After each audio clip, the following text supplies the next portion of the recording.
dan demokrasi tidak langsung, tetapi saya tidak mau terlalu banyak mengupas tentang teori demokrasinya. Oke, bagi saya demokrasi saat ini dipercaya sebagai sistem politik yang paling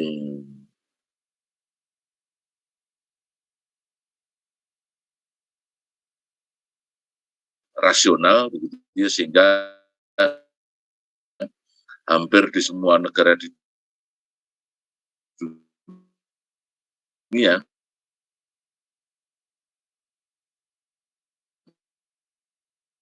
setahu saya konstitusi di semua negara, setahu saya, mungkin di dalam keterbatasan saya, setahu saya tidak ada negara lain yang di dalam konstitusinya tidak mengakomodasi sistem politik yang demokrasi atau dengan nama lain republik lah kira-kira sebagai prinsip atau sistem politik. Demikian juga di Indonesia, demokrasi ada demokrasi yang demokrasi langsung dan tidak langsung. Demokrasi langsung itu artinya ya rakyat secara langsung menyampaikan pendapatnya, menjadi bagian dari pengambilan keputusan dan seterusnya. Tapi kan teori demokrasi langsung atau direct demokrasi ini kan saat modern atau di situasi sekarang ini kan mustahil, nyaris tidak mungkin bisa dilakukan, sehingga memang teori politik demokrasi modern yang populer sekarang ini adalah demokrasi yang tidak langsung. Artinya kita memang membutuhkan lembaga perwakilan representatif demokrasi. Nah, dari ide atau gagasan demokrasi tidak langsung inilah maka dalam proses demokrasi, di dalam sistem politik demokrasi kita membutuhkan organ yang kemudian dikonseptualisasikan sebagai lembaga perwakilan rakyat maksudnya. Jika demokrasi dipercaya sebagai sistem politik yang paling rasional, oleh karena itu menempatkan rakyat dalam posisi yang paling tinggi, rakyat yang berdaulat, untuk mewakili kepentingan rakyat yang berdaulat itulah maka kita membutuhkan organ lembaga negara yang kemudian kita sebut sebagai lembaga perwakilan. Lembaga perwakilan tugas pokoknya, tugas utamanya yang pertama adalah sebetulnya dia mengawasi jalannya pemerintahan. Kita bicara soal teorinya dulu ya, kita belum masuk ke DPR Indonesia lah.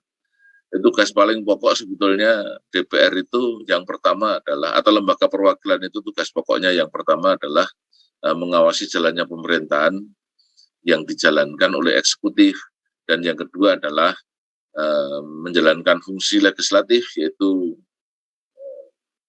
menjabarkan atau menjalankan keinginan rakyat yang diinterpretasikan di dalam undang-undang. Jadi mewakili kepentingan rakyat untuk membuat kontrak dengan pemerintah. Kontrak itulah yang kemudian harus diikuti bersama antara ya yang berkontrak, yaitu rakyat dengan pemerintah atau negara.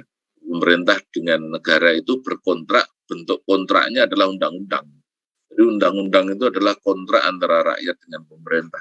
Karena dia adalah kontrak antara rakyat dan pemerintah, maka pemerintah dan rakyat terikat dengan kontrak itu. Nah, kita bicara tentang lembaga perwakilan yang menjalankan fungsi mengawasi jalannya pemerintahan.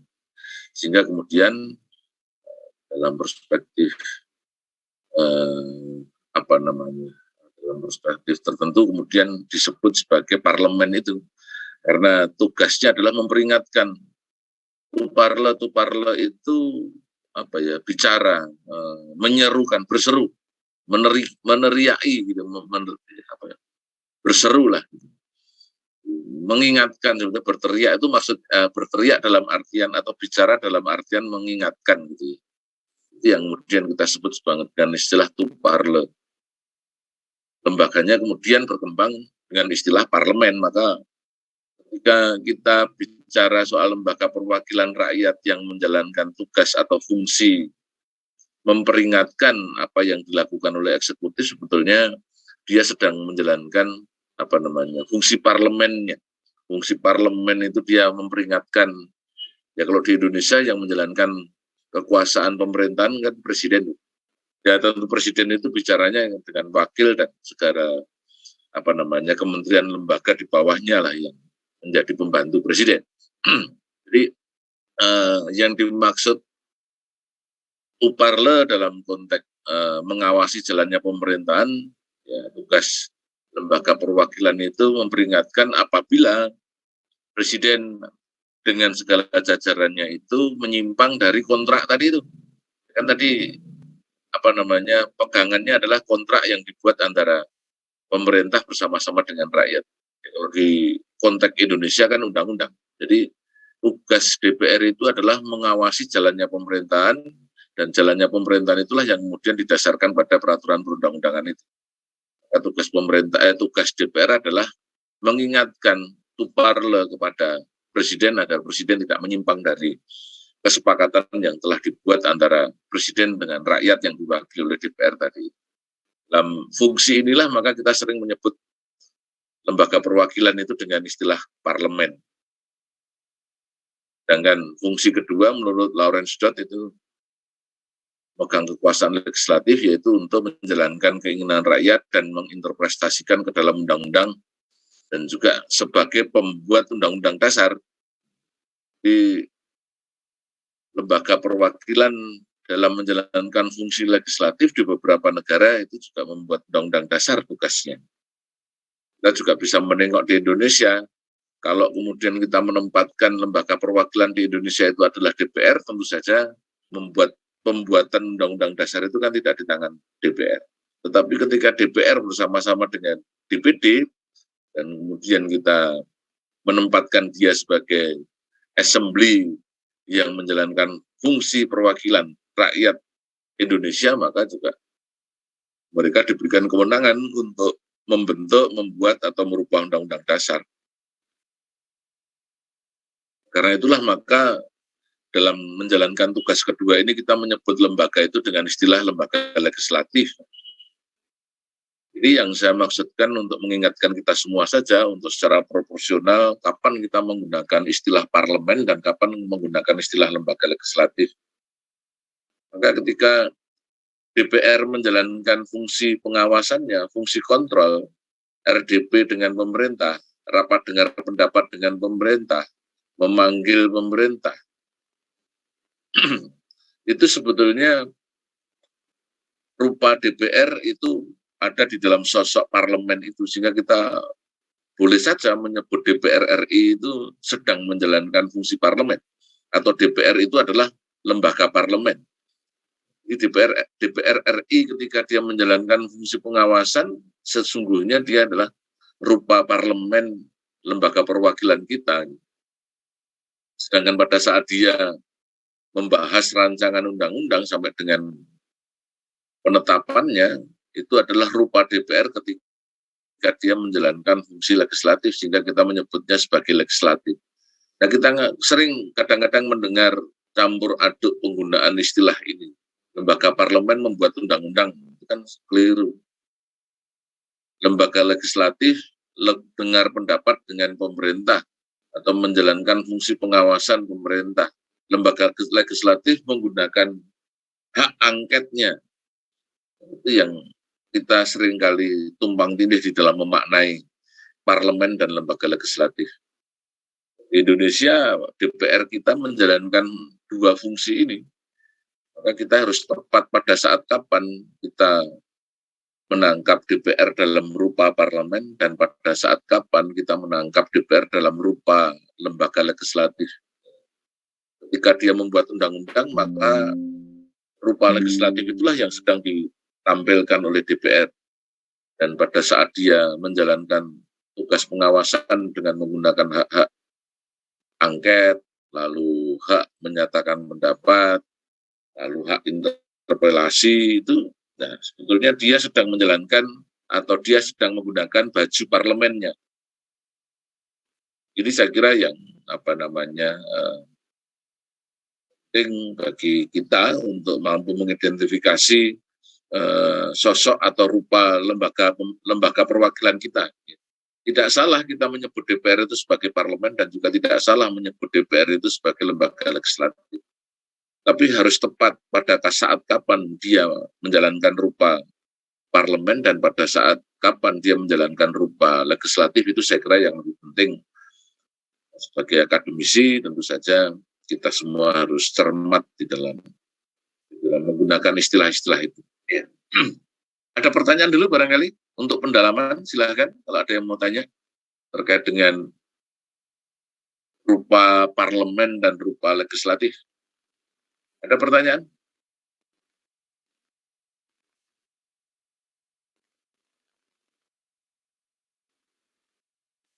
Belum, Pak. Belum ya? Baik, saya lanjutkan. Tadi kita bicara tentang apa namanya tugas pokok lembaga perwakilan. Nah, sekarang kita bicara tentang sistem perwakilan. Sistem perwakilan itu yang tadi sebut awal sebetulnya ada beberapa modelnya. Ada sistem satu kamar atau kemudian orang menyebut dengan istilah monokameral. Dia hanya ada satu lembaga perwakilan tunggal, begitu saja, satu kamar saja. Lalu kemudian juga ya ada yang dua kamar, bikameral. Kita bicara soal yang sistem satu kamar juga. Ada yang satu kamar, ada yang bikameral, ada monokameral, ada bikameral, dan ada yang hybrid sebetulnya. Hybrid itu campuran. Kita tengok yang sistem satu kamar. Parlemen satu kamar itu dimaksudkan hanya ada satu lembaga legislatif tertinggi di dalam struktur negara. Lembaga ini menjalankan fungsi legislatif dan pengawasan sekaligus ya terhadap penyelenggaraan pemerintah yang dijalankan oleh eksekutif. Dan juga membuat konstitusi yang tadi di Laurent Dodge bilang. Jadi ada 3 tugas utama: menjalankan fungsi pengawasan, kemudian juga dia menyusun atau membuat undang-undang, bahkan dia juga diberikan kewenangan untuk membuat konstitusi, undang-undang dasar.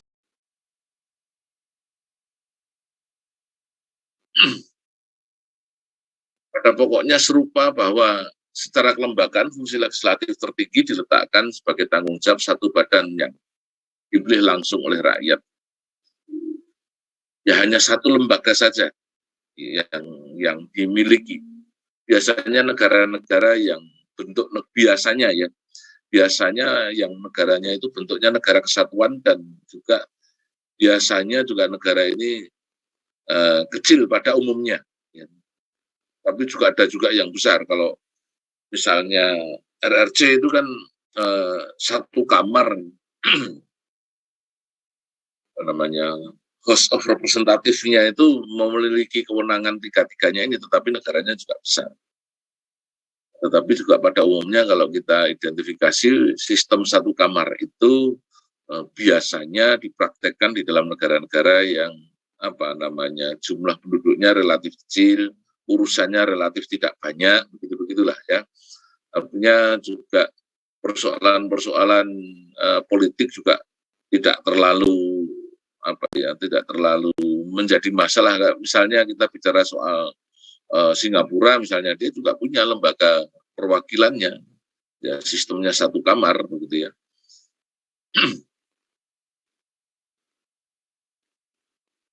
Dan yang kedua adalah bicameral system, sistem 2 kamar, sistem yang terdiri atas parlemennya terdiri dari 2 lembaga legislatif dalam satu struktur negara ya. Dalam menjalankan tugasnya, kedua lembaga ini mempunyai tugas-tugas tertentu. Karena lembaganya berbeda, seharusnya juga kewenangannya berbeda. Pada prinsipnya, kedua kamar majelis dalam sistem bicameral ini memiliki kedudukan yang sederajat, sejajar kedudukannya, sama. Satu sama lain tidak saling membawahi, baik secara politik maupun secara legislatif. Undang-undang tidak dapat ditetapkan tanpa persetujuan bersama ataupun melalui sidang gabungan di antara kedua majelis itu. Pada umumnya begitu. Jadi ada hubungan timbal balik, ada hubungan saling mengawal dan mengimbangi, check and balance system antara satu lembaga dengan lembaga yang lain.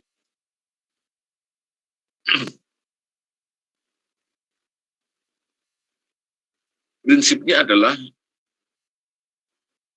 idealisasinya itu merupakan jadi apa namanya, kekuasaan itu kalau dia satu begitu ya, maka dia akan cenderung susah untuk dikontrol atau apa namanya, kekuasaan itu kalau di tangan yang satu dia akan cenderung korup lah.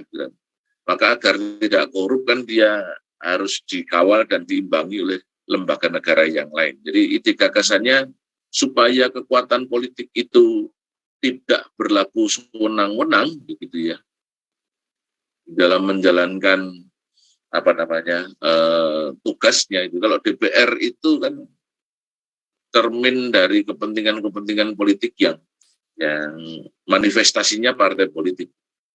Nah, agar kemudian kepentingan-kepentingan politik itu tidak tumbuh liar menjadi asal menang. Jadi kalau dalam perspektif tertentu lembaga perwakilan itu kan tugasnya sangat strategis, tetapi seringkali ditunjukkan di dalam pengambilan keputusan itu dengan bobot proporsional, artinya menang kalah itu ditentukan oleh sedikit atau banyak pendukungnya.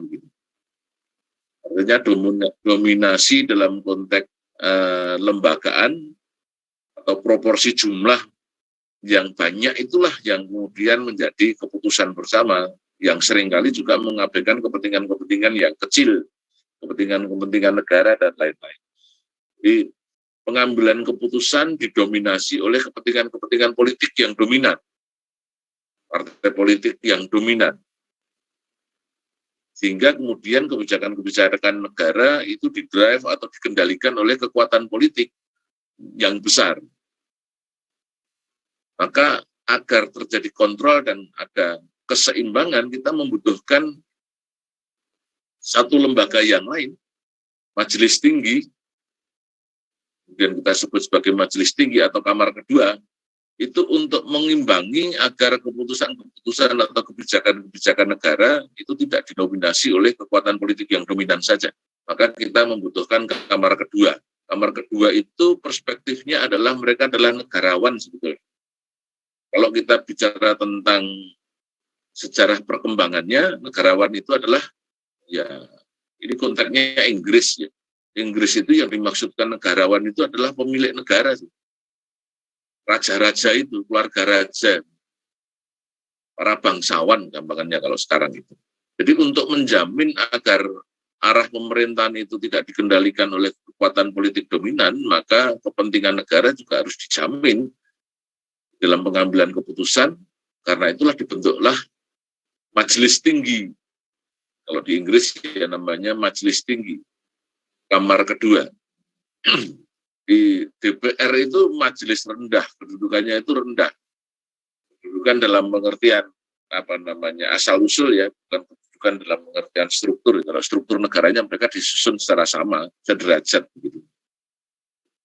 Lalu kemudian para bangsawan diberikan kamar kedua, yaitu kemudian kita sebut sebagai majelis tinggi. Kenapa harus ada kamar kedua?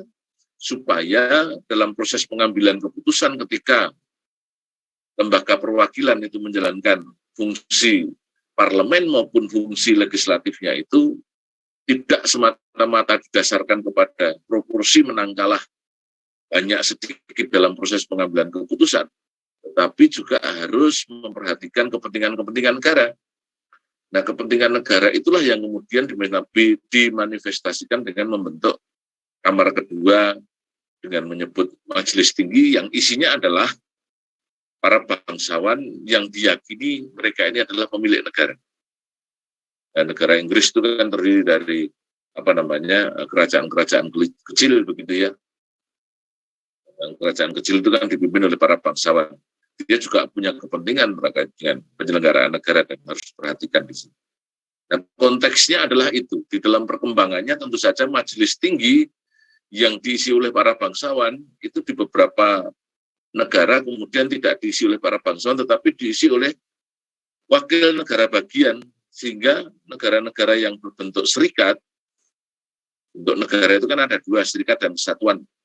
Jadi kalau negara-negara yang berbentuk serikat itu biasanya dia menganut sistem dua kamar, karena kamar kedua Kalau di Inggris namanya majelis tinggi, kalau di negara serikat kamar kedua itu disebut senat, karena dia mewakili kepentingan negara bagian.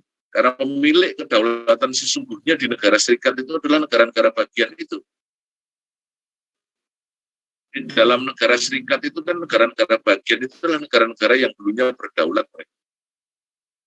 Lalu mereka menyatukan diri ke dalam bentuk serikat tanpa kemudian melepas sebagian dari kedaulatan yang dia miliki. Jadi kedaulatan ke dalam tetap mereka kuasai, kedaulatan keluar baru kemudian diserahkan kepada induk negaranya, serikat negaranya itu. Ya, untuk menjamin kepentingan negara-negara bagian itulah maka dibentuklah kamar kedua. Kamar kedua ini diisi oleh wakil negara bagian atau senator. Maka lembaganya kemudian kita sebut sebagai senat. Biasanya begitu. Ya, biasanya. Pada umumnya. Tentu masing-masing negara itu mempunyai kebutuhan dan pengalaman dan konteksnya sendiri. Ya, satu dengan yang lain biasanya juga ada kekhususan-kekhususan yang memang berbeda. Termasuk juga yang kemudian terjadi di Indonesia. Nah, bentuk yang ketiga ya, ada satu kamar, ada dua kamar. Ini yang model ketiga itu kemudian kita sebut saja sebagai hybrid. Hybrid itu campuran. Guys, kalau saya Indonesia itu kita menyebutnya adalah campuran. Nah, campuran ini ada yang kemudian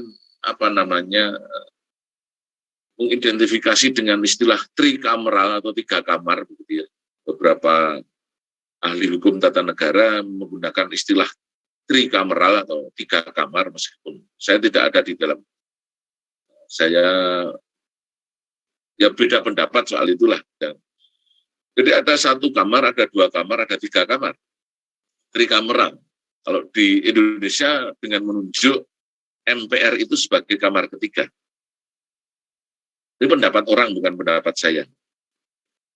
Saya sih beda pendapat dengan itu. Kalau saya MPR itu assembly saja, assembly tempat berkumpulnya DPD dan DPR. Nah, sistem hybrid ini atau campuran atau orang juga kadang-kadang menyebut trikameral ini, Amerika juga kan seolah-olah begitu kan, ada Kongres, ada House of Representative, ada Senat. Untuk mengidentifikasi House of Representative dan Senat itu kan ada Kongres. Kalau di Inggris itu kan juga ada House of Lords dan ada House of Commons gitu ya. House of Representative juga namanya. House of Representative sama House of Lords. House of Lords itu majelis tinggi, kemudian House of Representative itu DPR-nya mereka.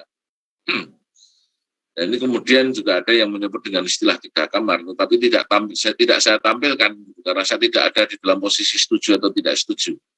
Kalau saya ya sistem satu kamar, monokameral dan bikameral. Kalaupun kemudian kita mengenal Kongres di Amerika lalu MPR di Indonesia, bagi saya mereka itu adalah General Assembly, Majelis Umum.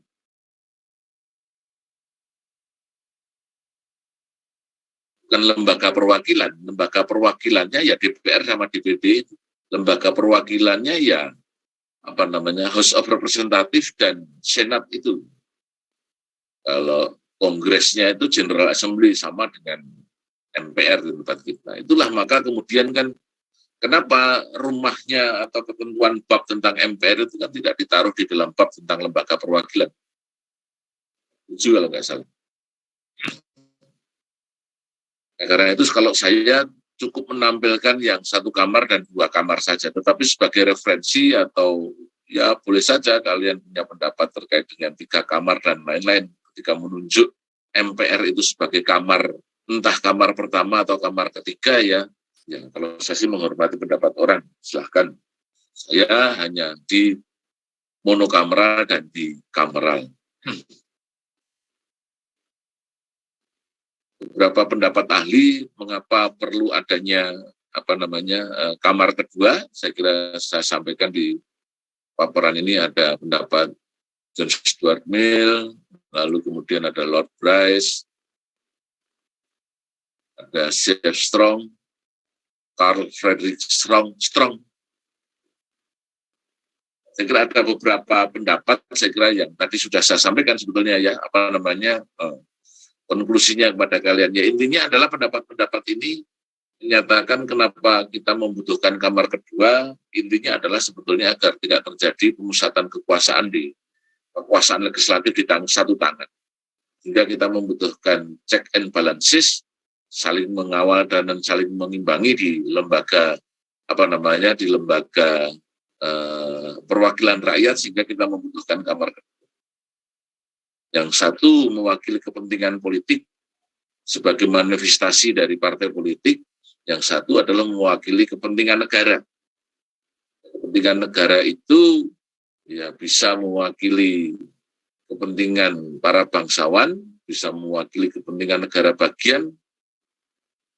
Nah, kalau di Indonesia mewakili siapa? DPD.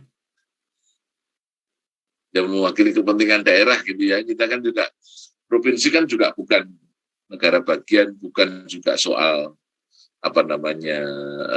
pemilik negara, tetapi prinsipnya adalah saya sepakat bahwa DPR sebagai lembaga perwakilan rakyat di dalam menjalankan tugasnya itu ada internal check and balance system yang kemudian kita memunculkan organ lembaga kedua yang kemudian kita sebut atau kamar kedua yang kita sebut sebagai DPD. Soal kemudian kewenangannya nanti seperti apa ya nanti sambil jalan kita pelajari bersama-sama apakah kedudukan lembaga negara ini antara DPD dan DPR itu sejajar atau bagaimana, nanti sambil jalan kita cermati bareng-bareng. Ini saya kira perspektif teoritisnya mengapa kita membutuhkan lembaga perwakilan, lalu lembaga perwakilan pertimbangannya kenapa kok cukup satu, mengapa harus dua, mengapa kok bikameral, mengapa kok monokameral, bahkan mengapa juga beberapa menyebutnya dengan istilah trikameral atau hybrid system. Ada pertanyaan silakan.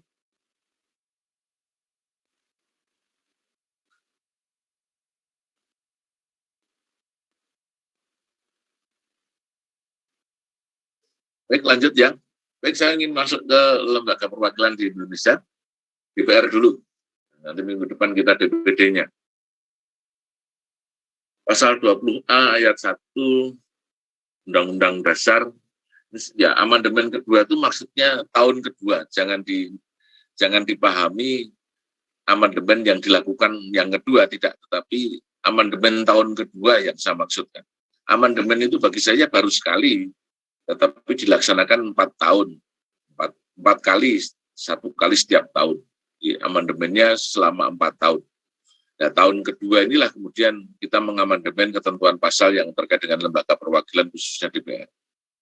Ini menjadi landasan konstitusional bahwa DPR itu memiliki fungsi tidak hanya pengawasan dan legislasi, tetapi di Indonesia fungsi lembaga perwakilan khususnya DPR itu juga diberikan kewenangan fungsi penganggaran. Fungsi penganggaran itu artinya dia menetapkan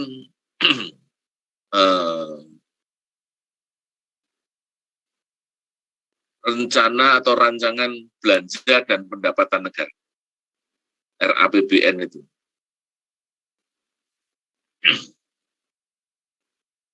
Pemerintah itu kan melaksanakan. Jadi cara berpikirnya begini, kalau konteksnya RAPBN ya rencana anggaran pendapatan belanja dan pendapatan dan belanja negara. Prinsipnya yang butuh belanja itu adalah kementerian, lembaga, dan lain-lain. Lembaga-lembaga negara itu kan butuh belanja.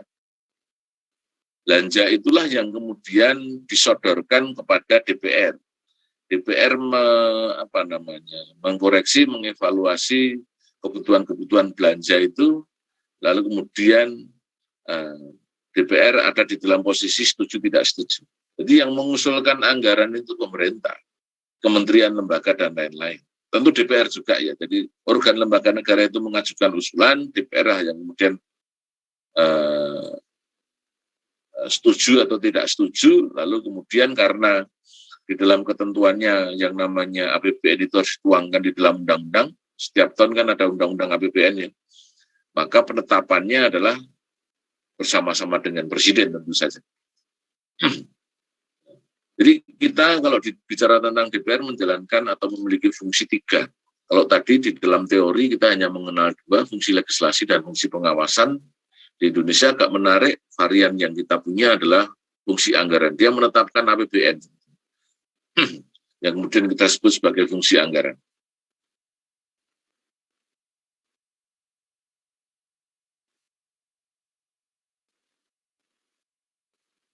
Poin kedua yang perlu diperhatikan dalam konteks lembaga legislatif khususnya DPR RI adalah soal hak yang dimiliki oleh anggota dewan.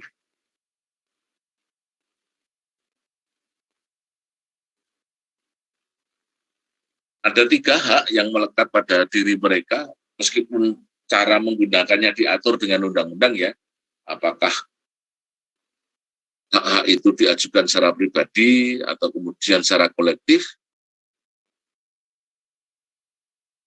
Hak itu bisa saja muncul awalnya dari pribadi, tapi kemudian ya mengekspresikannya, eksekusinya itu harus diajukan secara kolektif.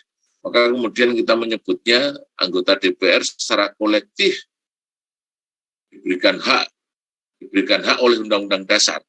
Itu namanya pendelegasian kekuasaan oleh undang-undang atau Undang-Undang Dasar, itu namanya atribusi. Jadi kekuasaan DPR terkait dengan hak interpelasi, angket, dan menyatakan pendapat itu adalah atribusi langsung dari Undang-Undang Dasar. Dia diberikan kewenangan untuk mengajukan interpelasi, angket, dan menyatakan pendapat itu langsung oleh Undang-Undang Dasar. Itu yang kemudian kekuasaan ini sifatnya atribusi. Jadi tidak diberikan oleh organ lembaga negara lain, oleh organ negara yang lain, maksudnya bukan negara lain ya, organ negara yang lain, misalnya eksekutif, yudikatif, atau yang mana. Tetapi kewenangan ini dimiliki oleh DPR secara kolektif itu karena mereka diberikan oleh Undang-Undang Dasar. Hak interpelasi itu sudah hak untuk meminta keterangan terkait dengan apa yang dilakukan oleh pemerintah, kebijakan pemerintah. Gampangannya kalau mau lebih sederhana adalah bahwa hak interpelasi itu adalah hak DPR untuk meminta keterangan kepada pemerintah terkait dengan pelaksanaan undang-undang. Jadi kalau pemerintah dilihat, kita belum menilai ya, dilihat oleh Dewan atau Dewan melihat pemerintah itu membuat kebijakan yang bertentangan dengan undang-undang, ini baru dilihat ya. Kemudian DPR mempunyai hak untuk meminta keterangan. Dipanggil itu pemerintah. Itu namanya hak interpelasi. Atau hak bertanya. Di DPR bertanya kepada pemerintah terkait dengan kebijakan apa yang sedang mereka lakukan hubungannya dengan undang-undang dan undang-undang dasar.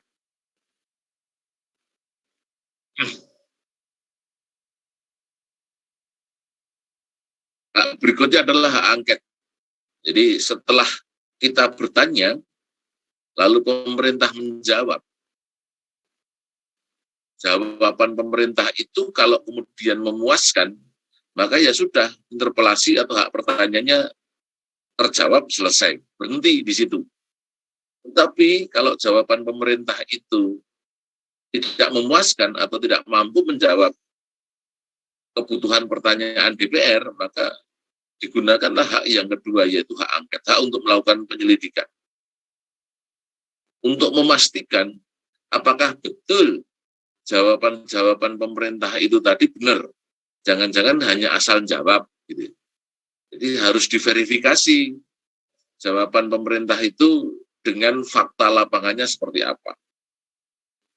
Setelah melihat, kemudian memastikan apakah jawaban yang disampaikan oleh pemerintah itu benar atau tidak, sesuai dengan fakta atau tidak. Ini kemudian kita menggunakan hak angket, hak untuk melakukan penyelidikan terhadap kebijakan pemerintah yang tadi dilihat atau dinilai awal begitu ya, melanggar undang-undang atau tidak.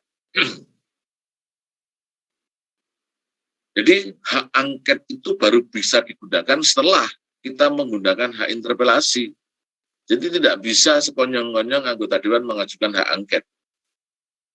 Jadi interpelasi dulu, dijawab, jawabannya memuaskan berarti selesai, jawabannya tidak memuaskan, barulah kemudian masuk ke penggunaan hak angket. Dalam hak angket itu nantilah kemudian muncul kesimpulan, kan ada ada proses penilaian antara apa yang disampaikan di dalam jawaban itu dengan fakta di lapangan kan.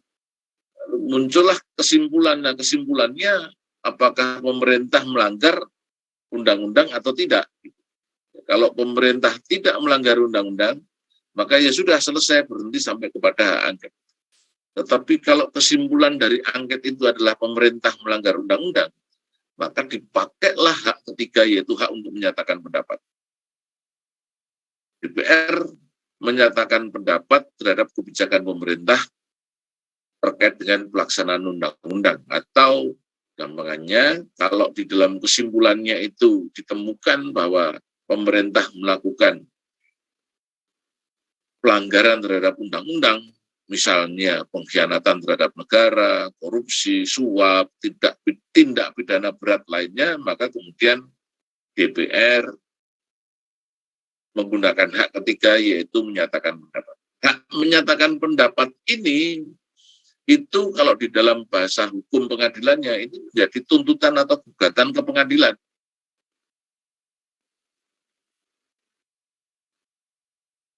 Pengadilannya kemana? Ke Mahkamah Konstitusi. Impeachment itu.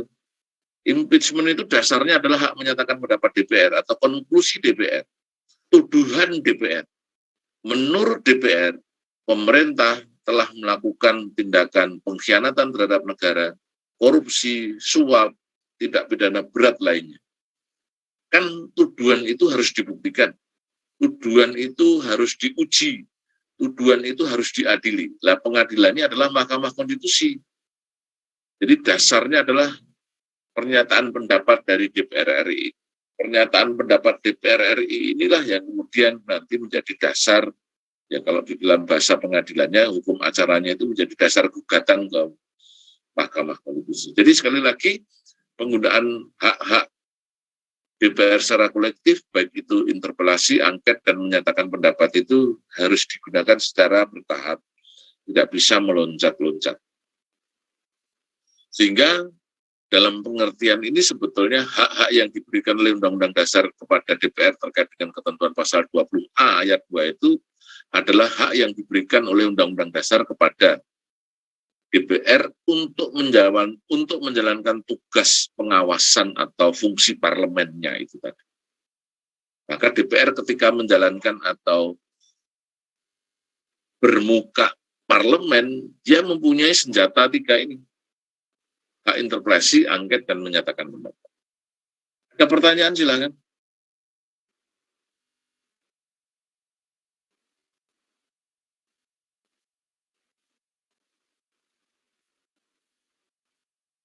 Sambil lanjut ya, nanti kalau kalian mau potong, ya potong saja. Itu tadi kalau secara kelembagaan ada tiga hak yang dimiliki oleh anggota dewan ketika dia menjalankan fungsi keparlemenannya, fungsi pengawasan. Nah, secara individual, anggota DPR juga mempunyai hak untuk mengajukan pertanyaan yang disampaikan secara lisan, tertulis pada pemerintah terkait dengan tugas dan kewenangannya. Ini biasanya disampaikan di dalam rapat dengar pendapat itu. Ini beda ya, rapat dengar pendapat dengan interpelasi angket yang tadi saya sampaikan. Kalau interpelasi angket itu prosesnya sudah menuju kepada impeachment, arahnya ke sana. Tetapi kalau hak mengajukan pertanyaan dalam konteks ini rutin pengawasan saja, yang klarifikasi, ya memang biasanya diawali dari ini sih ya, sebelum kita ke interpelasi, biasanya melalui pertanyaan-pertanyaan dulu. Dari rapat dengar pendapat, muncul pertanyaan-pertanyaan, kalau pertanyaan-pertanyaan itu tidak mampu terjawab dengan baik dan sistematik, barulah kemudian muncul interpelasi, biasanya kan begitu. Kemudian juga hak untuk menyampaikan usul dan pendapat,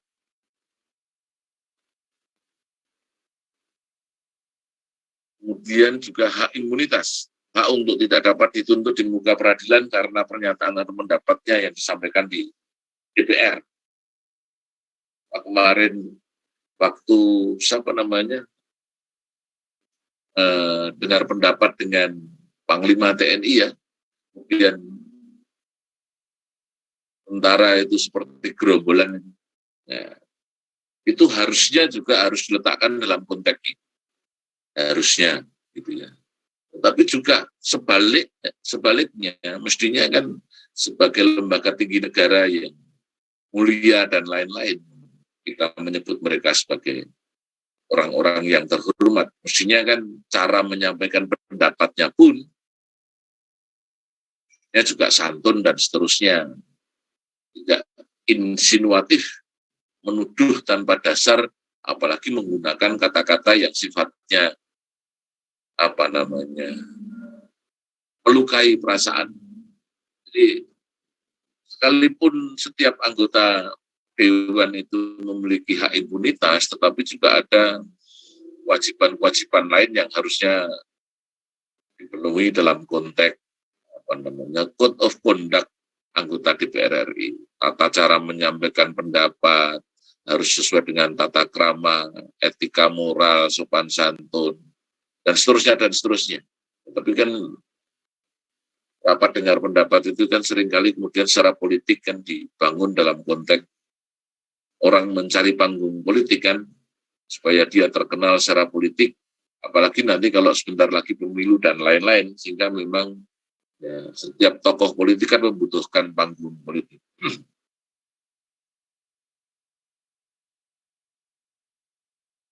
Itu tadi fungsi pengawasan.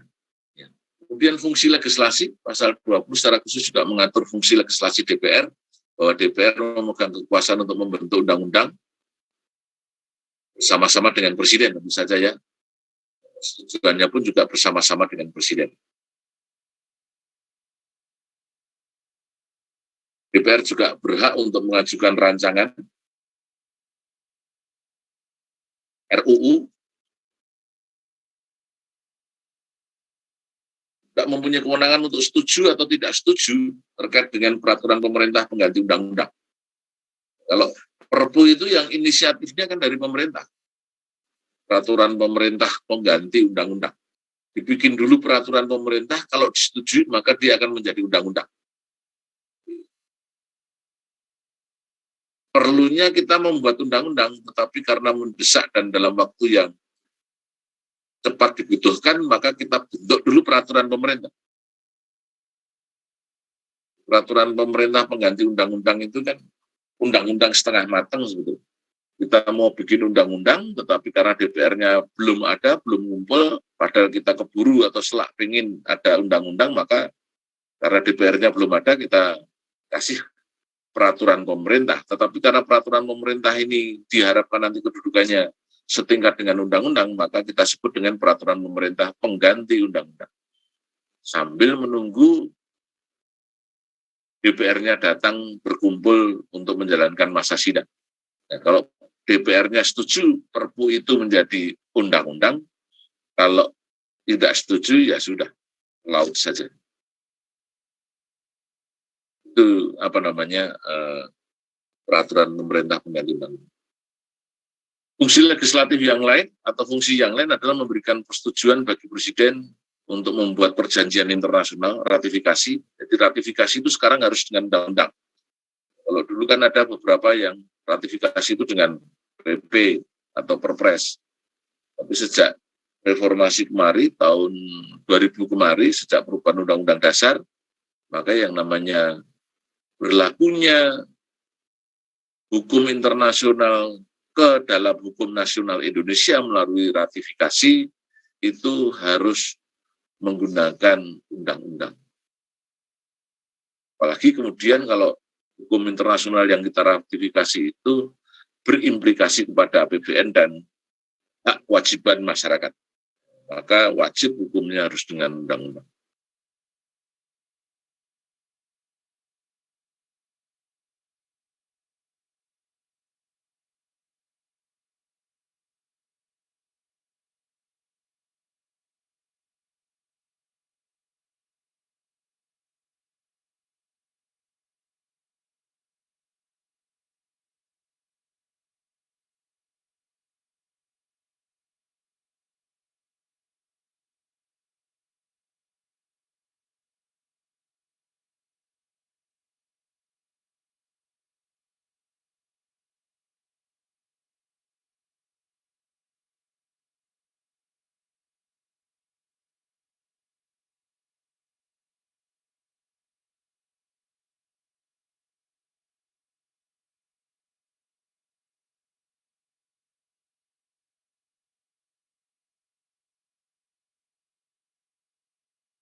lanjut ya, menerima membahas usulan RUU tertentu yang berkaitan dengan otonomi daerah, hubungan pusat dan daerah.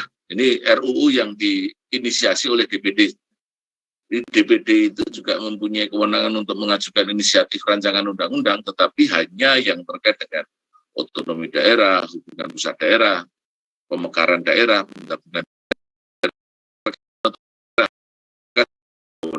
tapi kewenangan DPD itu kan tidak bisa diajukan sendiri. Diajukannya kepada DPR dulu, karena memang Undang-Undang Dasar kan mengatur bahwa kewenangan untuk menetapkan undang-undang itu kan oleh DPR dan Presiden. DPD kan tidak diberikan kewenangan oleh Undang-Undang Dasar di dalam menetapkan undang-undang, yang diberikan